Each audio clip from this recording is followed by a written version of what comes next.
నా హృదయపూర్వకమైన వందనములు చెల్లించుకుంటున్నాను. ఈరోజు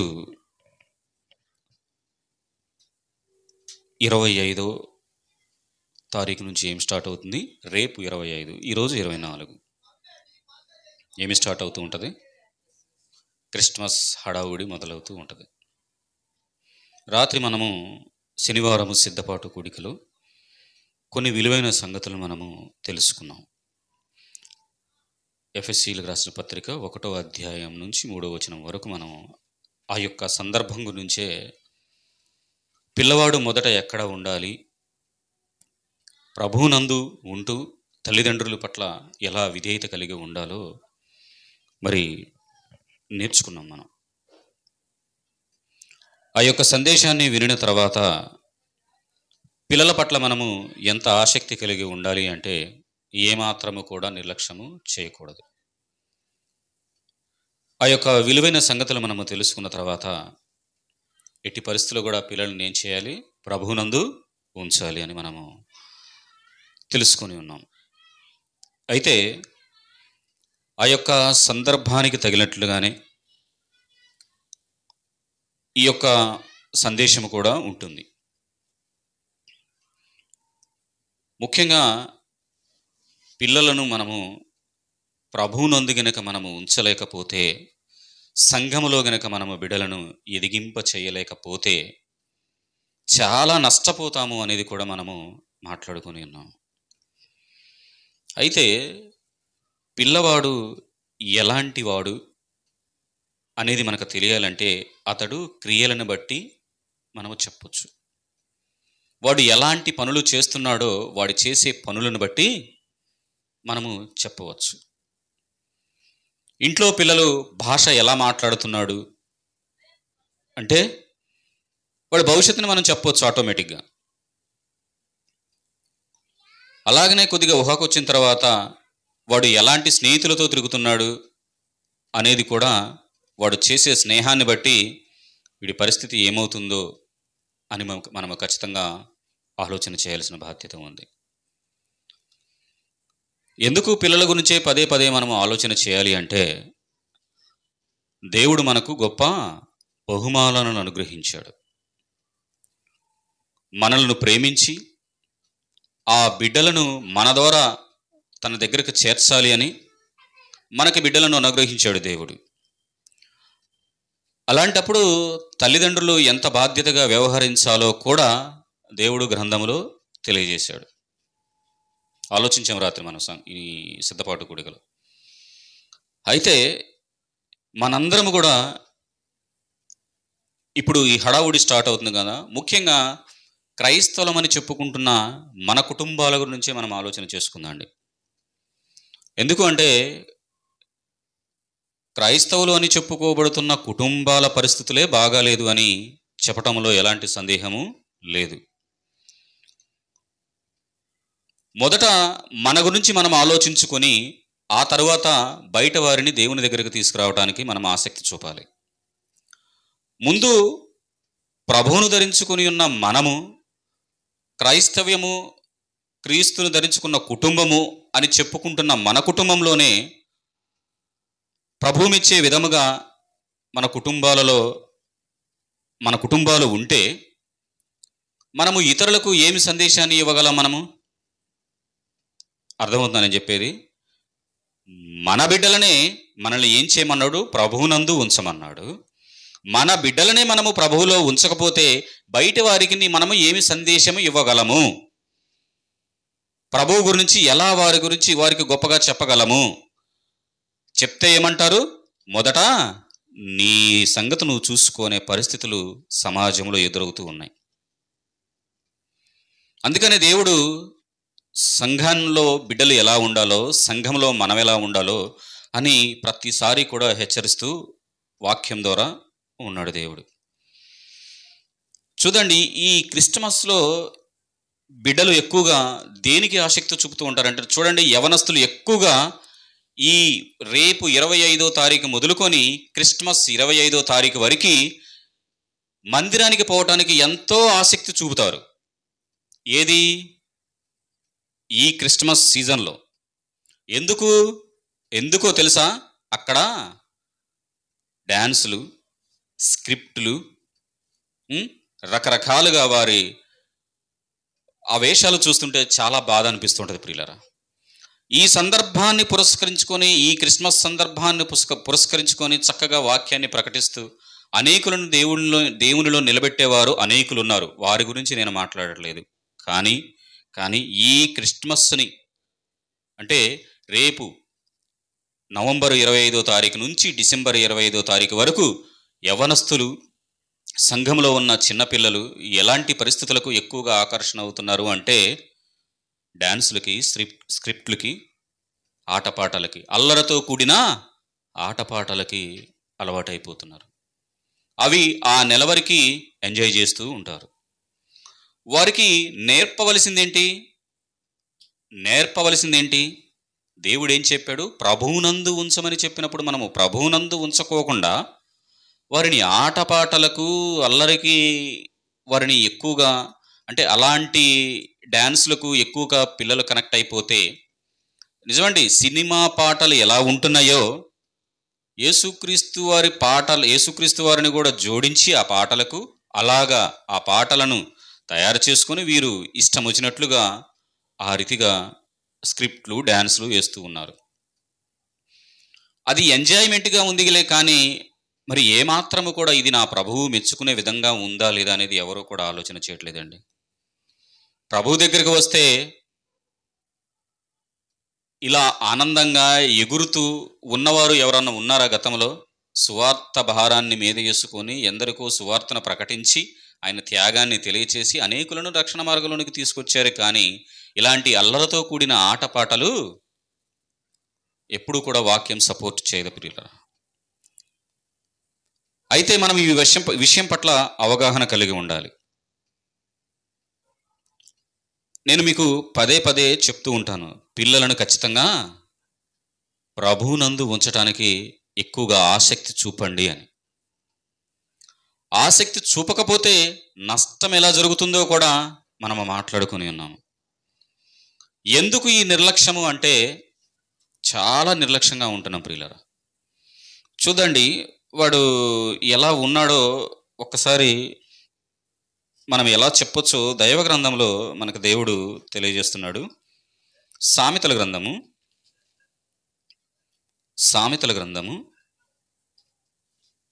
ఒకసారి ఎఫెసీలకు రాసిన పత్రిక 6వ అధ్యాయము 1-3 చూడండి. అక్కడి నుంచి మనం వద్దండి.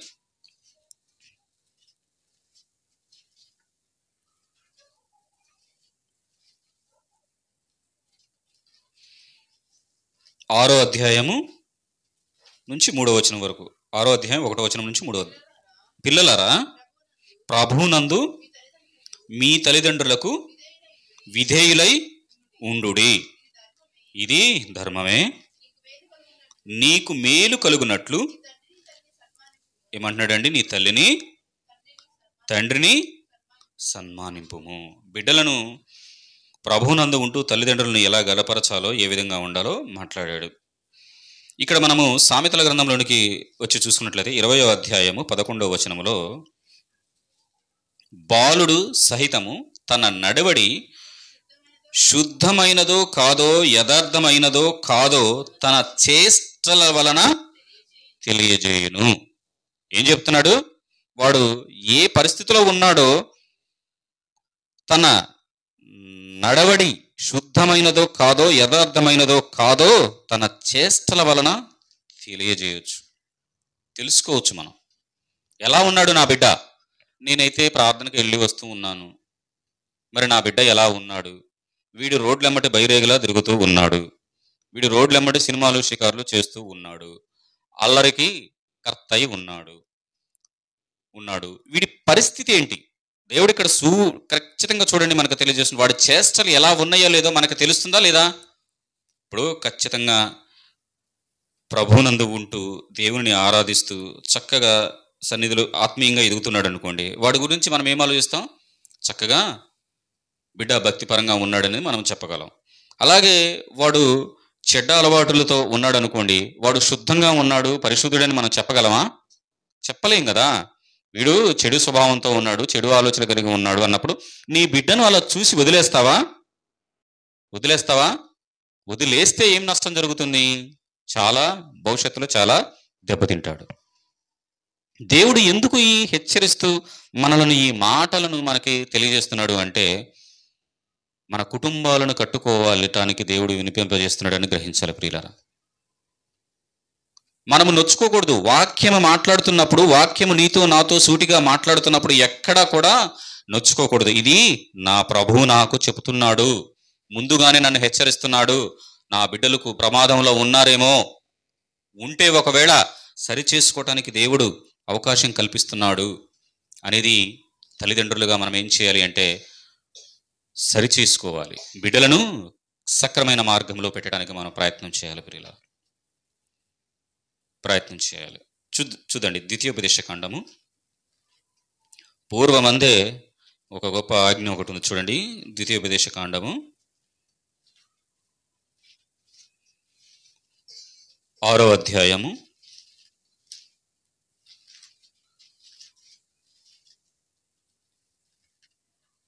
6వ అధ్యాయము 16 చూడండి ఒకసారి. 5:16 చూడండి. నీ దేవుడైన యెహోవా నీకు అనుగ్రహించు దేశములో నీవు దీర్ఘాయుష్మంతుడవై నీకు క్షేమ కలుగునట్లు నీ దేవుడైన యెహోవా నీకాజ్ఞాపించులాగున ఏమంటున్నాడండి? నీ తల్లిని సన్మానింపుము అని చెప్తున్నాడు. చూడండి, చిన్నతనంలో మనందరం కూడా బిడ్డల కోసం ఎంత కష్టపడతాము. వాడు చదవాలి అని, మంచి ప్రయోజకుడు కావాలి అని, వారి కోసం మనము ఎంతో కష్టపడుతూ ఉంటాం. కష్టపడుతున్నామా లేదా? కష్టపడుతూ ఉంటాం. వాడిని పెద్దవాడిని చేసి, వాడికి మంచిగా వివాహం జరిగించి, వాడి బాగోగులన్నీ చూసి అన్నీ చేసినప్పుడు బిడ్డ ఏం ఆలోచించాలో తెలుసా? తల్లిదండ్రుల గురించి, చిన్ననాటి నుంచి నన్ను పెంచి ఎంతో కష్టపడి ఈ స్థాయికి నన్ను నిలబెట్టారు నా తల్లిదండ్రులు అని చెప్పేసి వాడు ఎలా ఉండాలి అంటే తల్లిదండ్రులను సన్మానించే స్థాయిలో బిడ్డలు ఉండాలి. ఈ సన్మానించే స్థాయిలో బిడ్డలు ఉండాలి అంటే ప్రభువునందు ఉండాలి అనేది గ్రహించాలి ప్రియులారా. ప్రభువులో ఉంటే పెద్దవారిని ఎలా గౌరవించాలో తెలుస్తుంది, తల్లిదండ్రుల పట్ల ఎలా గౌరవించాలో తెలుస్తుంది తల్లిదండ్రులను. ఎందుకంటే వాక్యము ప్రతిసారి కూడా హెచ్చరిస్తూ ఉంది. అలాంటప్పుడు వినగా వినగా వినగా దేవునికి లోబడి దేవుని యొక్క ఆజ్ఞను అతిక్రమించకుండా ఖచ్చితంగా ఏం చేస్తాడు అంటే, ఎలాంటి పరిస్థితుల్లోనైనా ఏమండి, ఒకవేళ కొడుకు మారు మనసు పొందాడు, బాప్తీసం తీసుకొని ఉన్నాడు అనుకోండి, తల్లిదండ్రులు మారలేదనుకోండి, తల్లిదండ్రులు ఒకవేళ సన్నిధికి వద్దన్నా కానీ ఆ బిడ్డ ఏం చెప్తాడో తెలుసా? దేవుని యొక్క గొప్పతనం గురించి చెప్తాడు. అలాగని తండ్రి మారలేదు, తండ్రి హింసకుడుగా ఉన్నాడు, ఈ చెల్లాచెదురు చేసే కుటుంబాన్ని చెల్లాచెదురు చేసే స్థాయిలో ఉన్నప్పటికీ కూడా ఓర్పు కలిగి ఉంటాడు ప్రియులారా. దేవునిలో బిడ్డలు ఉంటే వారిని నా తల్లిదండ్రులను ఎలా మార్చుకోవాలి అని కూడా బిడ్డలు ఆసక్తి చూపుతారు. ఎందుకు అంటే చిన్ననాటి నుంచి వారి కోసం ఎంత కష్టపడ్డారో, వారిని ఎంత చదివించారో, వారిని ఎన్ని స్కూళ్ళకి మరి వారిని ఏ విధంగా వారి కోసం కష్టపడ్డారు అనేది ఏ బిడ్డ కూడా పెద్దయిన తర్వాత మర్చిపోడండి. దేవుల్లో ఉన్న పిల్లలు అసలు మర్చిపోరు. మర్చిపోయాడు అంటే వాడి పతనానికి వాడే కారకుడు.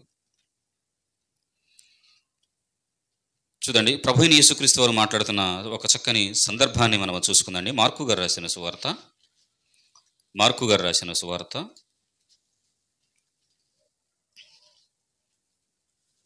7వ అధ్యాయము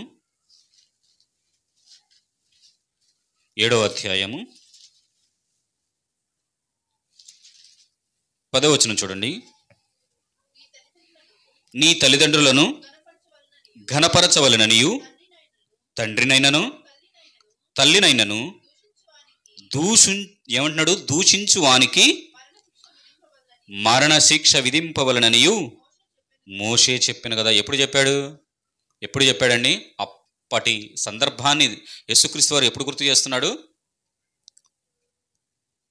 చూడండి, ఎన్ని సంవత్సరాల తర్వాత మరి ఈ యొక్క విషయాన్ని జ్ఞాపకం చేస్తున్నాడో ఒకసారి ఆలోచన చేయాలి ప్రియులారా. ఏమంటున్నాడు? తండ్రినైనను తల్లినైనను దూషించువానికి మరణశిక్ష విధింపవలను.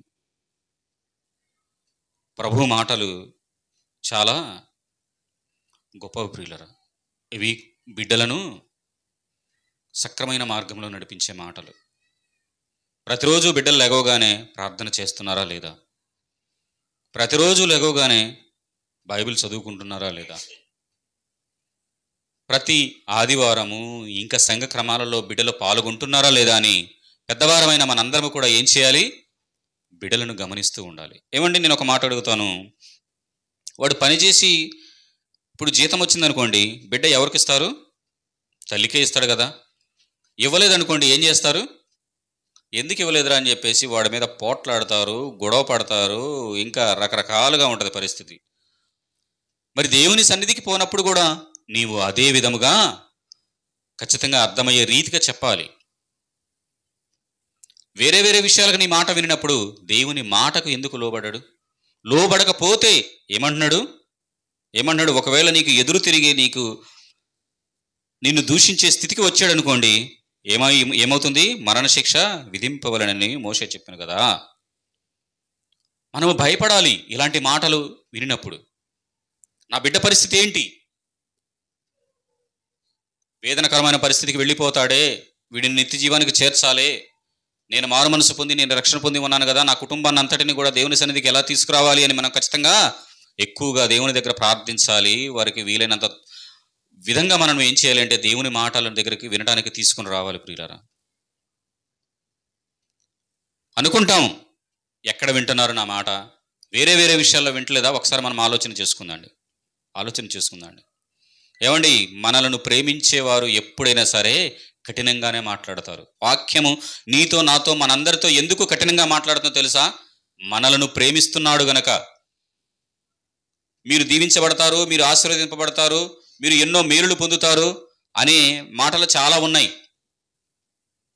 కానీ కఠినమైన మాటలు చెప్పేవారు సమాజంలో చాలా తక్కువ మంది ఉన్నారు. కాబట్టి పగవాడు ఏం చేస్తాడంట? ప్రేమగా లెక్కలేనని ముద్దులు పెడతాడట. మనల్ని ప్రేమించేవారు ఎలా ఉంటారు? దండిస్తారు, గద్దిస్తారు. ఎందుకో తెలుసా ఇవన్నీ చెప్పేది? నీ యొక్క కుటుంబం బాగుండాలని, అందరూ కూడా ఆత్మీయంగా ఎదగాలి అని. మిమ్ములను చూసి సమాజంలో ఉన్నవారు ఏం కావాలో తెలుసా? ఆశ్చర్యపోవాలి. ఏంటి ఈ కుటుంబంలో ఇంత మార్పు వచ్చింది? ప్రభువుని ఎరిగిన బిడ్డలు ఇలా ఉంటారా? తల్లిదండ్రులేమో దేవుని సన్నిధికి వెళ్తారు, బిడ్డలేమో రోడ్లెమ్మడ తిరుగుతుంటారు అంటే అది ప్రభువును గణపరిచే విధానం కాదు ప్రియులరా. అది ఏమాత్రం కూడా దేవుడు మెచ్చడు. ఆలోచన చేయాలి. మనం ప్రతి ఒక్కటి కూడా ఆలోచన చేయాలి. చూడండి, కొలసీలకు రాసిన పత్రిక ఎందుకు ఈ యొక్క విషయాలను చెప్పవలసి వస్తుందంటే, రేపటి నుంచి ఎక్కువగా దేనికి ఆసక్తి చూపిస్తూ ఉంటారు అంటే, ఎక్కడ స్క్రిప్ట్లు జరుగుతున్నాయి, ఎక్కడ ఆటపాటలు జరుగుతున్నాయి, ఏవి నేర్చుకుందాము, వాక్యం నేర్చుకోము. వాక్యం నేర్చుకోరు పిల్లలు. ఎలా వినయంగా విధేయతగా తల్లిదండ్రుల పట్ల ఎలా గౌరవంగా ఉండాలి, వీటికి ఆసక్తి చూపరు. ఈ నెల రోజులు మాత్రం చిందులు వేస్తుంటారు, అల్లరికి ఎక్కువగా ఆకర్షితులవుతారు. ఈ నెల రోజులే ఇక మందిరానికి పరిమితం అవుతారు. తర్వాత ఇక అటువైపు వెళ్ళరు. పెద్దవారు కూడా ఏం చేస్తారు ఉంటారు అంటే, ఈ నెల రోజులు మాత్రం రెగ్యులర్గా ఇక రేపటి నుంచి మొదలవుతారు చూడండి, రెగ్యులర్గా వెళుతూ ఉంటారు. తర్వాత ఏంటి? తర్వాత ఇంక అయిపోయిందా? ఈ నెల రోజులతో అయిపోయిందా? ఈ నెల రోజులు క్రమం తప్పకోకుండా డైలీ వెళ్తే ఇక సంవత్సరం అంతా దేవుని దగ్గరికి పోకపోతే ఇక నీకు నిత్య జీవం వచ్చేస్తుందా? అలా ఉంది దైవగ్రంథంలో ఉందా? అలా లేదు కదా. ఏమనుంది? అపోస్తుల కార్యాలు 2:42లో ఏమనుంటుంది? అపోస్తుల బోధ యందును, సహవాసమందును, రొట్టె విరుచుట యందును, ప్రార్థన చేయుట యందును ఎడతెగగా ఏం చేయమన్నాడు? సంఘముతో మనం ఆ రీతిగా అంటుకట్టుకుని ఉండాలి ప్రియులారా. ఎడతెగక మనము సంఘముతో, సహోదరులతో, సహోదరులతో అందరితో కూడా మనం ఎలా ఉండాలి? వాక్యం గురించి మనం అంతా కూడా డిస్కషన్ చేసుకుంటూ దేవునికి ఎక్కువ ప్రాధాన్యత ఇవ్వాలి. కొలసి 3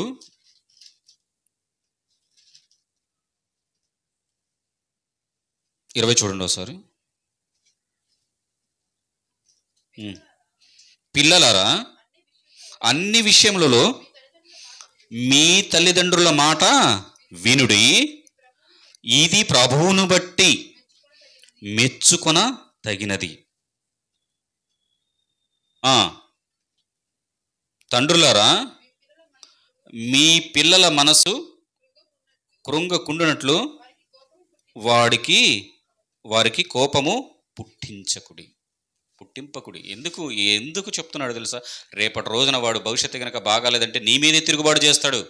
నీకే ఇంత కష్టపడి ఇంత ప్రయోజనంగా చేయాలని ఎన్నో కలలుగనిన తర్వాత రేపటి రోజున క్రమముగా నన్ను సరైన దండించవలసిన సమయంలో నా తల్లిదండ్రులు నన్ను దండించలేదని చెప్పేసి వాడు నీ మీదకి మరలా ఏం చేస్తాడు?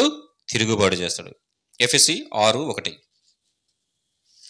ఎఫెసీలకు రాసిన పత్రిక 6వ అధ్యాయము 1వ వచనం చూడండి. పిల్లలారా, ప్రభువునందు మీ తల్లిదండ్రులకు విధేయులయుండుడి, ఇది ధర్మమే.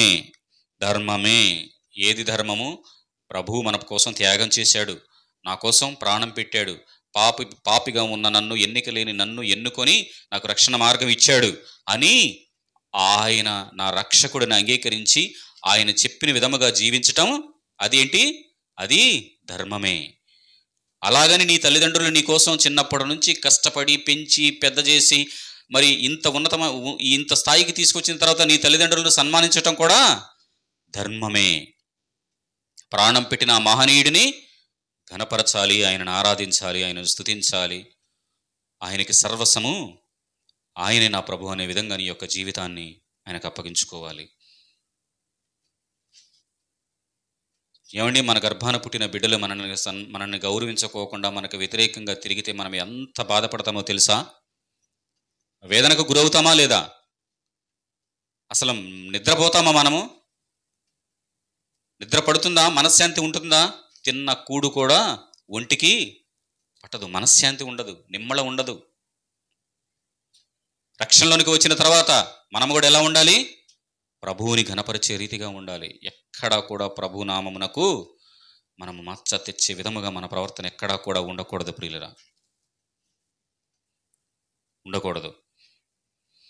అలా ఉన్నాము అంటే చాలా మన ఆత్మీయ జీవితము చాలా దయానీయమైన పరిస్థితులు ఉందని ఒకసారి ఆలోచన చేయాలి. సామెతల గ్రంథము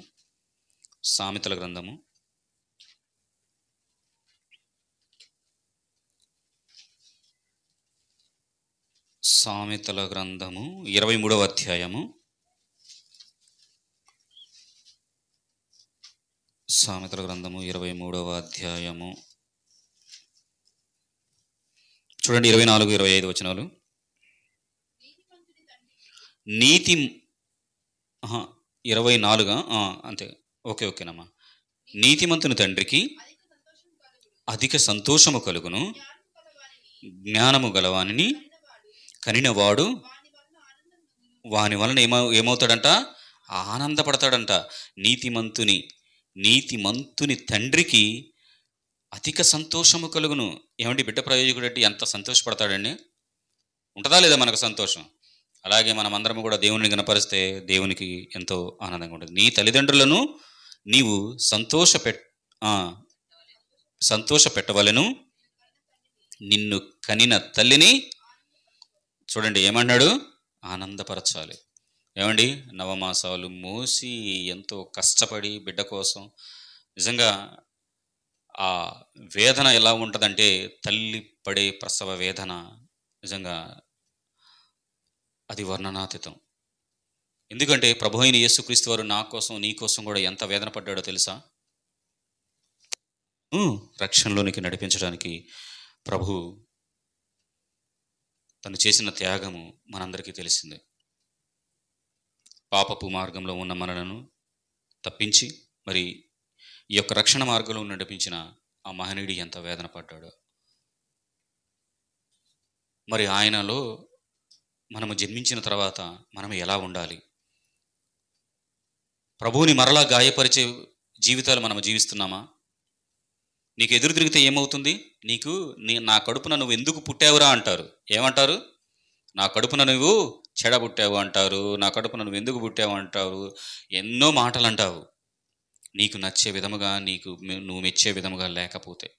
అదే ఉంటే ఎలా ఉంటావు? ఎంతో సంతోషము కలుగుతావు అంట, ఎంతో ఆనందంగా. అబ్బా, నా బిడ్డ ఎంత జ్ఞానవంతుడు, ఎంత వివేకవంతుడు, చూసావా నా బిడ్డ ఎంత తెలివి కల్లాడు అని చెప్పేసి ఎంతో ఆనందిస్తావు. అందుకే చెబుతున్నాడు, తల్లిదండ్రులను నీవు సంతోష పెట్టవలెను. ఖచ్చితంగా సంతోష పెట్టాలి బిడ్డ. ఎందుకు ఈ బిడ్డలను ప్రభువునందు ఉంచాలి అంటే, ఈ మాటలు తెలిస్తే ఎప్పటికీ కూడా ఈ మాటలు మర్చిపోలేడు ప్రియులారా. ఇలాంటివి ఎప్పటికీ కూడా సంఘానికి వస్తే దేవుడు తెలియజేసే మాటలు ఏంటో తెలుసా? నీవు ఎలా జాగ్రత్త కలిగి ఉండాలి,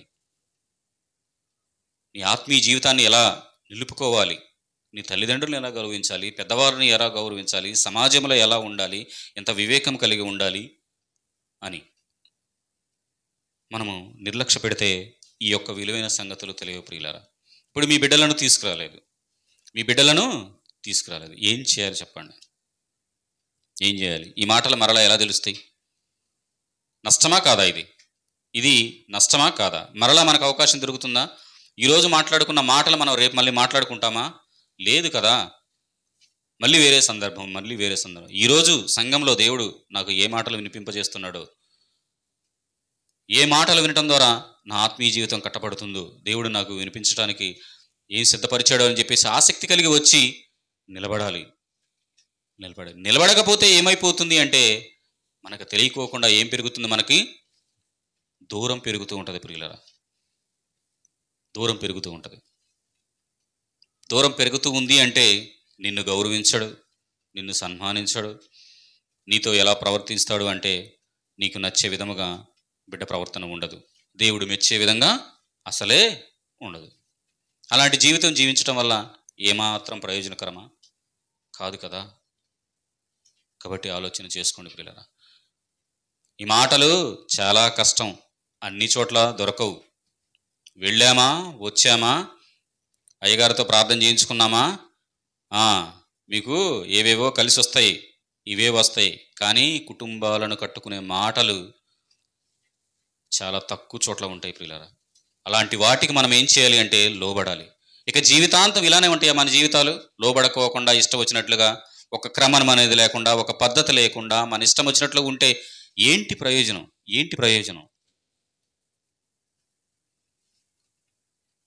గంటల తరబడి మనం ఎంతసేపు మాట్లాడుకున్నప్పుడు కూడా మనలో మార్పు లేకపోతే దేవుడు మెచ్చుతాడా మనలను? ఆలోచన చేయాలి ప్రియులారా. మారాలి, మనలో మార్పు రావాలి. ఆ మార్పు చూసి దేవుడు సంతోషించాలి. ఆ మార్పు చూసి ఇరుగు పొరుగు వారు ప్రభువును అంగీకరించే విధంగా ఉండాలి. కాబట్టి చాలా చోట్ల వీటికి ఎక్కువగా చూడండి. రేపు నుంచి స్టార్ట్ అవుతుంది, 25వ తారీఖు ఎలా స్టార్ట్ అవుతుందో చూడండి. ఏమండి, ఆ యొక్క సందర్భాన్ని పురస్కరించుకునే చక్కని విలువైన మాటలు, చక్కని సందేశాలు, వాక్యాన్ని ప్రకటించుకుంటే ఎంత బాగుంటుందండి, ఎంత బాగుంటుంది. కాబట్టి అలాంటి వాక్య సంబంధమైన కార్యాలకి మనము ప్రాధాన్యత ఇచ్చే పిల్లలముగా మనమందరం ఉందండి. ఇదే సామెతల గ్రంథము 15వ అధ్యాయము 20వ వచనం చూడండి. ఏమంటున్నాడండి? జ్ఞానము గల కుమారుడు తండ్రిని సంతోషపెట్టును. ఏమండి? జ్ఞానము గల కుమారుడు తండ్రిని ఏం చేస్తాడు? సంతోషపెడతాడు. బిడ్డ జ్ఞానంగా ఉండటం నీకు ఇష్టం లేదా? ఇష్టమే కదా. ఇష్టమైనప్పుడు ఎందుకు ఇంత నిర్లక్ష్య ధోరణి ఉంటే మనము చాలా ఇబ్బంది పడతాం. బుద్ధిహీనుడు తన తల్లిని ఏం చేస్తాడంట? తిరస్కరిస్తాడంట. ఎంతమంది లేరండి సమాజంలో తల్లిని కొట్టేవారు, తండ్రిని కొట్టేవారు? ఎంతమంది లేరు? మనం చూడట్లేదా? తాగి ఇష్టం వచ్చినట్లుగా తల్లిని తండ్రిని కొట్టేవారు ఎందరో సమాజంలో మనకు కనపడుతూ ఉన్నారు. మన బిడ్డలు అలాంటి స్థాయికి వెళ్ళకూడదు, అలాంటి పరిస్థితికి వెళ్ళకూడదని చెప్పేసి దేవుడు మన కుటుంబాలను ప్రేమించి, మీ కుటుంబాలు అలా ఉండొద్దు, ఇలా ఉండాలి. ఎలా ఉండాలని చెప్తాడు? జ్ఞానము గల కుమారుడు తన తండ్రిని సంతోషపెట్టును. ఎక్కడ దొరుకుతాయండి? ఆలోచన చేయండి. వాక్యం చాలా విలువైంది ప్రియులరా. దయచేసి విని విడిచిపెడితే ఏమాత్రము కూడా ప్రయోజనకరం కాదు. చాలామంది బిడ్డలు తల్లిదండ్రులను ఏమనుకుంటారో తెలుసా? ఒక ఏటీఎం అనుకుంటారు. ఏటీఎం అంటే ఇప్పుడు డబ్బులు క్యాష్ పెట్టగానే ఏమొస్తాయి? డబ్బులు వస్తాయి. తల్లిదండ్రుని డబ్బులు అడగగానే ఏం చేస్తారు? అరే ఒక 20 రూపాయలు, 100 రూపాయలు, 50 రూపాయలు, 1000 రూపాయలు ఖర్చులకు ఇవ్వమంటే ఏం చేస్తారు తల్లిదండ్రులు? అయ్యో నా బిడ్డ అడిగారు అని చెప్పేసి ఇచ్చేస్తారు. వాడు ఇచ్చాడని చెప్పేసి వాడు ఏమైనా పొదుపుగా వాడు ఏమైనా చేస్తాడా అంటే లేదు. ఇష్టం వచ్చినట్లుగా తిరిగి అల్లరి చేష్టలు చేసి వస్తూ ఉంటాడు. ఇక వీటికి అలవాటు పడిపోయి పెద్ద అయిన తర్వాత ఏం చేస్తాడు అంటే కొద్దిగా లైట్గా వేసుకొచ్చుకొని బెదిరించి ఇక ఏటీఎంలో తీసుకుంటా ఉంటాడు తల్లిదండ్రుల దగ్గర. బెదిరించి అదిరించి దెబ్బలు కొట్టి. అలాంటి పరిస్థితులు కావాలా మనకి? అలాంటి అవసరం లేదని దేవుడు చెప్తున్నాడు. అలాంటి స్థితిలో ఉండకూడదు. అలాంటి పరిస్థితిలో ఉండకూడదు. చాలామంది అది మనకైతే చాలా దగ్గరగా కనపడుతూ ఉంటాయి మన పరిస్థితులలో. ఎంతోమంది బెదిరించి తల్లిదండ్రులు ఇక ఏం లేదు, వాడికి కష్టం విలువ తెలియదు. మా అమ్మ మా నాన్న సంపాదించారు, వారిని ఏదో ఒక విధంగా భయపెట్టి ఏదో ఏటీఎంలో తీసుకొచ్చుకొని ఖర్చు పెట్టుకోవటం, మళ్ళీ అయిపోగానే మళ్ళీ పోయి తెచ్చుకోవటం, మళ్ళీ అయిపోగానే మళ్ళీ పోయి తెచ్చుకోవటం. అది ఏమాత్రం మంచిది కాదు ప్రియులరా. వివేకము గలవాడు 21వ వచనంలో ఉంటుంది చూడండి. వివేకము గలవాడు చక్కగా ప్రవర్తించును. వివేకము కలిగిన వాడు ఎప్పుడు ప్రవర్తిస్తాడు? ప్రభువునందు ఉంటే నా తల్లిదండ్రులు నా కోసం ఎంతో కష్టపడ్డారు, చిన్ననాటి నుంచి పెంచారు అని వాడు వివేకంతో ఏం చేస్తాడు? ఆలోచిస్తాడు. ఎప్పుడు ఆలోచిస్తాడు తెలుసా? ప్రభు బలి ప్రమార్థం తెలిసిందంటే నిజంగా నీ యొక్క త్యాగాన్ని, నీ కష్టాన్ని, నీవు చిన్ననాటి నుంచి బిడ్డ పట్ల ఎంత కష్టపడి ఉంటావో వాడు గ్రహిస్తూ ఉంటాడు ప్రియులరా. ఈరోజు పిల్లలకి ఏదైనా కావాలి అని బిడ్డ కొనిపెడుతున్నప్పుడు అప్పుడు నా తల్లిదండ్రులు నా కోసం ఎంతో కష్టపడి ఇలానే చేశారు కదా అనే ఆలోచన వస్తుంది. ఈ వివేకం లేని వాడికి ఇక ఏముండవు, ఆలోచనలు ఏముండవు. భయపెట్టడం, బెదిరించడం, డబ్బులు తీసుకోవడం, ఇష్టం వచ్చినట్లు జీవించడం, ఇలాంటి జీవితాలే ఎక్కువగా ఉంటాయి ప్రియులారా. కాబట్టి బిడ్డలని ఎప్పుడూ కూడా ప్రభువునందు ఉంచే విధముగా మనము చూడాలి. ప్రభువునందు లేకోకుండా పెంచుతున్నాము అంటే వాని యొక్క పరిస్థితి ఎలా ఉంటుందంటే వివేకం లేకుండా ఉంటాడు. వివేకము ఉన్నవాడు ఏం చేస్తాడు? చక్కగా ప్రవర్తిస్తాడు. చూడండి, ఇదే సామెతల గ్రంథము 27వ అధ్యాయము ముగిచేసుకుందండి. ఇదే సామెతల గ్రంథము 27వ అధ్యాయము 11వ వచనం చూడండి. నా కుమారుడా జ్ఞానమును సంపాదించి నా హృదయమును సంతోషపరచుము, అప్పుడు నన్ను నిందించు వారితో నేను ధైర్యముగా మాట్లాడదను. ఏమండి, బిడ్డ ఏం చేస్తాడు? మళ్ళొకసారి చదవమ్మా. నా కుమారుడా జ్ఞానమును సంపాదించి, ఏం సంపాదించాలి? జ్ఞానమును సంపాదించి నా హృదయమును సంతోషపరచుము. మనం జ్ఞానము కలిగి వివేకముగా ఉండాలి. అప్పుడు నిన్ను నిందించు వారితో నేను ధైర్యముగా మాట్లాడుతున్నాడు. ఎవరైనా కానీ బిడ్డ చక్కగా జ్ఞానము కలిగి దేవునిలో ఉంటున్నాడు అనుకోండి, వాడు తప్పు చేశాడని అబద్ధపు నిందేసినా కానీ తల్లిదండ్రులు నమ్ముతారా? అస్సలు నమ్మరు. వాడు తప్పు చేశాడు అంటే నేను నమ్మను, నా బిడ్డ తప్పు చేశాడు అంటే అస్సలు నమ్మలేను నేను అని చెప్పేసి చాలా ధైర్యంగా, అవసరమైతే ఏం చేస్తుంది తెలుసా? వారిని వాదిస్తుంది. వాడు చేయడు. ఎందుకు చేయడో తెలుసా? నా బిడ్డ దేవుని యొక్క భయభక్తులతో ఉన్నాడు, దేవుని యొక్క భయభక్తులతో ఉన్నవాడు ఇలాంటి పని ఎలా చేస్తాడు? చెయ్యడు అని ఎప్పుడు ధైర్యంగా మాట్లాడుతుందో తెలుసా? సంఘములో సంఘ క్రమాలతో అంటుకట్టుకుని ఉంటూ ప్రభునందు బిడ్డ గనుక ఉంటే ఆ తల్లి బిడ్డ పట్ల ధైర్యంగా మాట్లాడగలదు. అదే దేవునిలో లేడనుకోండి, చేసే ఉండొచ్చులే. అందుకే చెప్తున్నాడు ఇక్కడ దేవుడు ఏమంటున్నాడు? ఏం చెప్తున్నాడు? అప్పుడు నన్ను నిందించు వారితో నేను ధైర్యముగా మాట్లాడుదును. చూడండి, నీ పక్షమున నా పక్షమున దేవుడు ఎలా మాట్లాడుతున్నాడో చూడండి. ఈరోజు ఒకవేళ నీ మీద నా మీద ఎవరైనా నిందేశారనుకోండి, దేవుడు సాక్ష్యం ఇస్తాడు. ఈరోజు వారి మాటలు గెలవచ్చు, ఈరోజు వారి కేకలు గెలవచ్చు, కానీ ఒక రోజున నీవు దేవుని బిడ్డవని తెలుసుకున్న రోజున అదే నోరు నిన్ను క్షమించమని అడిగే పరిస్థితులు వస్తాయి ప్రియులారా. సమాజంలో ఎక్కువగా ఈరోజు మనము పైకి వచ్చామా లేదా ఈరోజు నా మాట నెగ్గిందా లేదా, వారు ఒక మాట అంటే నేను 10 మాటలు అన్నాను అని మనం అనుకుంటాము. కానీ దానిలో ప్రభువుని తెలుసుకుని ఉన్న తర్వాత మనము గనుక యథార్థవంతులుగా మనం ఉంటే ఆయన మన పక్షమున సాక్ష్యమిస్తాడు. చూడండి 29వ అధ్యాయము, ఇదే సామెతల గ్రంథము 29వ అధ్యాయము. సామెతలు చదువుకుంటే జ్ఞానము గల సంగతులు, అంటే సమాజంలో ఎంత వివేకంతో జ్ఞానంతో ఉండాలో మనకు అర్థమవుతూ ఉంటుంది. 3వ అధ్యాయము, క్షమించండి 29వ అధ్యాయం 3వ వచనము.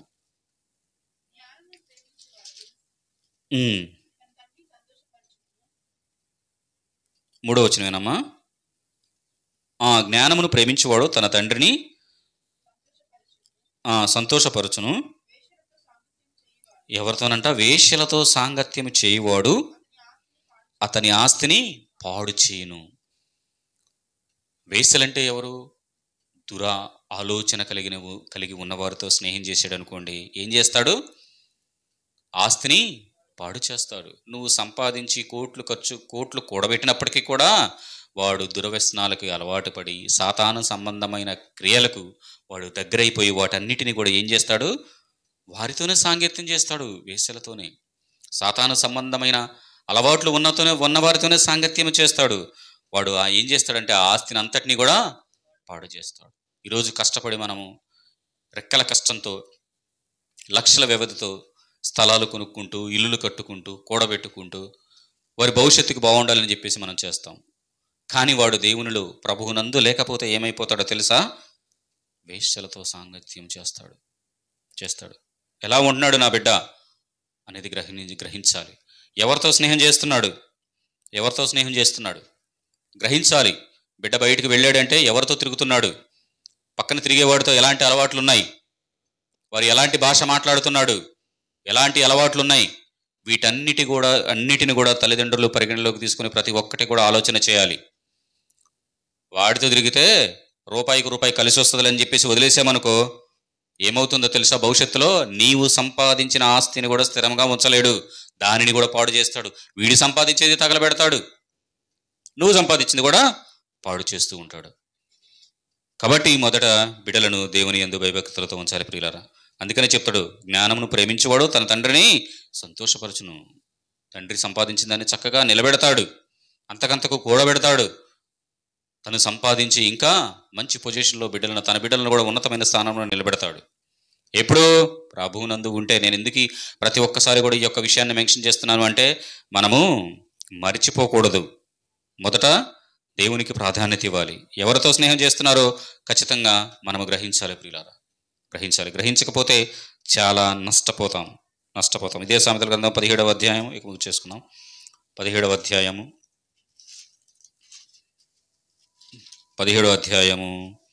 25వ వచనం చూడండి.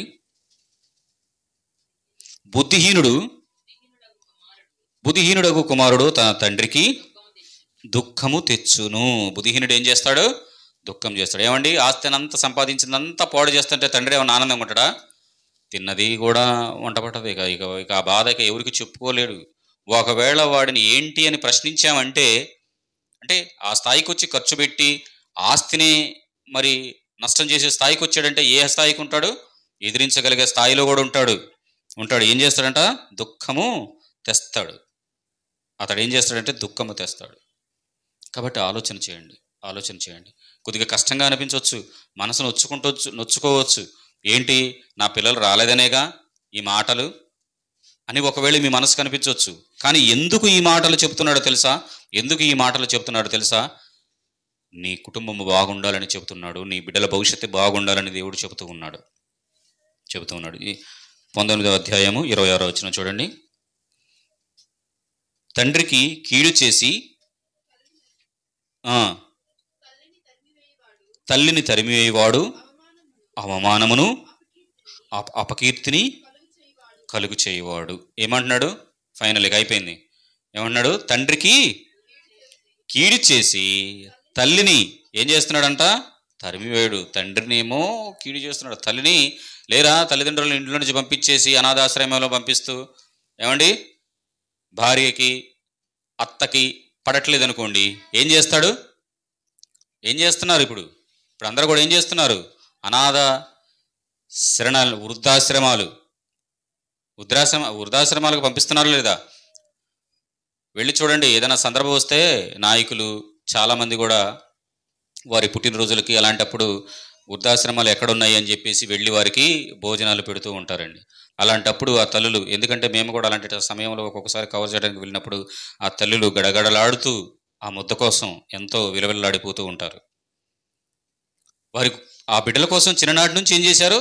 కష్టపడ్డారు. వారిని కూడా ఉన్నతమైన స్థానంలో పెంచాలి, ఉంచాలి అని వారు ఎంతో కలలుగన్నారు. కానీ వారు పెంచవలసిన రీతిలో పెంచలేదు. గారాబం, ఎంత అడిగితే అంత ఇచ్చేసేయటం, గారాబం. రూపాయి ఇంత కష్టపడితే వచ్చిందని చెప్పేసి ఖండించి జాగ్రత్తలు చెబుతున్నామా? లేదు. ప్రభు మాటలు చెబుతున్నామా? లేదు. ప్రభు మాటలు చెప్పకపోతే ఏమవుతాడో తెలుసా? తండ్రికి కీడు చేసి తల్లిని తరిమివేయువాడు అవమానమును అపకీర్తిని కలుగుజేయను. ఏం చేస్తాడంట? సమాజంలో వాడికి ఏమైనా మంచి పేరు ఉంటుందా? ఏమండి, తల్లిదండ్రులను సరిగా చూడట్లేదు అనుకోండి, సమాజంలో ఏమైనా మంచి పేరు ఉంటుందా? వాడిని బాగా గొప్పడని ఏమైనా చెప్తారా? చెప్పడు. అవమానమును అపకీర్తి. కుటుంబం అంతటికి కూడా ఏమంటారు? మన చుట్టబంధువులందరూ కూడా ఏమంటారండి వాడి గురించి? వాడు తల్లిదండ్రులనే సరిగా పట్టించుకోలేడు, వాడేం మనిషిరా, వాడు క్రూరుడు, వాడికి అసలు బుద్ధి ఉందా లేదా అని చెప్పేసి తిడుతూ ఇష్టం వచ్చినట్లుగా మాట్లాడుతూ ఉంటారు. అపకీర్తి తీసుకొస్తూ ఉంటాడంట. అపకీర్తి. వీటన్నిటికంటే ముందు ఏముంటాయి? సహవాసం ఎవరితో చేస్తున్నాడు? వేశ్యలతో సహవాసం, దుష్ట సాంగత్యము మంచి నడవడికని చెరిపేస్తుంది. కాబట్టి మన పిల్లలు ఎవరితో ఉంటున్నారు, ఎవరితో సహవాసం చేస్తున్నారు? సందర్భాలు చాలా ఉన్నాయి. అసలు రాత్రి మాట్లాడుకోవాల్సిన మాటలివి. మనకి శనివారం సిద్ధపాటు కూడుకు సమయం కొద్దిగా కాబట్టి ఒక రిఫరెన్స్, ఒక సందర్భంతోనే మనకి దగ్గర 20 నిమిషాల పైనే సమయం అయిపోయింది. చూడండి ప్రియులారా, మన కుటుంబాలను ప్రేమించి మన బిడ్డలు మంచి మార్గంలో ఉండాలి అని దేవుడు ఎన్నో విలువైన సంగతులు తెలియజేస్తున్నాడు. ప్రతి తల్లి, ప్రతి తండ్రి కూడా నా బిడ్డ ఎందుకు ఇలా ఎదురు తిరుగుతున్నాడు, నా బిడ్డ ఎందుకు నేను చెప్పే మాటకు లోబడట్లేదు, నా మాట ఎందుకు వినటలేదు అని మానసికంగా బాధపడుతూ ఉంటారు. 10 మందికి చెబుతూ ఉంటారు, చుట్టుపక్కల ఉన్న వాళ్ళకి చెబుతూ ఉంటారు. కానీ దేవుడు చెప్పిన మాటకి లోబడట్లేదు. అర్థమవుతుందా? దేవుడు చెప్పే మాటకి లోబడట్లేదు. దేవుళ్ళు ఉంటే పెద్దవారిని గౌరవించమని చెబుతుంది వాక్యము, తల్లిదండ్రులను సన్మానించమని వాక్యము చెబుతుంది. దేవుడు ఇన్ని విలువైన సంగతులు తెలియజేస్తున్నప్పుడు వీటిని మరి మనము ఆలకించి చిన్ననాటి నుంచే బిడ్డలను దేవుని సన్నిధిలో ఉంచితే వాడు పెద్దయిన తర్వాత నిన్ను ఏం చేస్తాడంట? సన్మానిస్తాడు. ఈ సన్మానించే స్థాయిలో ఉన్నాడా లేదా? దేవుని నామమునకు ఘనత తెచ్చే విధముగా నీ బిడ్డ ఉన్నాడా లేదా? నీ బిడ్డ దేవుని నామమునకు ఘనత తెచ్చే విధముగా ఉంటే నీకు కూడా సమాజంలో మంచి పేరు ప్రఖ్యాతలు తీసుకొచ్చే విధంగా వాడి యొక్క ప్రవర్తన ఉంటుందని మీ అందరూ కూడా గ్రహించాలని ప్రేమపూర్వకంగా కోరుకుంటూ ఈ కొద్ది నా మాటలు ముగిస్తున్నాను. ప్రార్థన చేసుకుందాం. ప్రేమ కలిగిన తండ్రి నాయన, మమ్మలను ప్రేమించి ఈ సమయంలో నా తండ్రి నాయన ప్రభా, ఇదిగో తండ్రి నాయన ప్రభా, మా బిడ్డలను మీలో ఎలా పెంచాలో తండ్రి నాయన ప్రభా మాకు నేర్పించారు. అందుని బట్టి మీకే స్తుతులు స్తోత్రములు.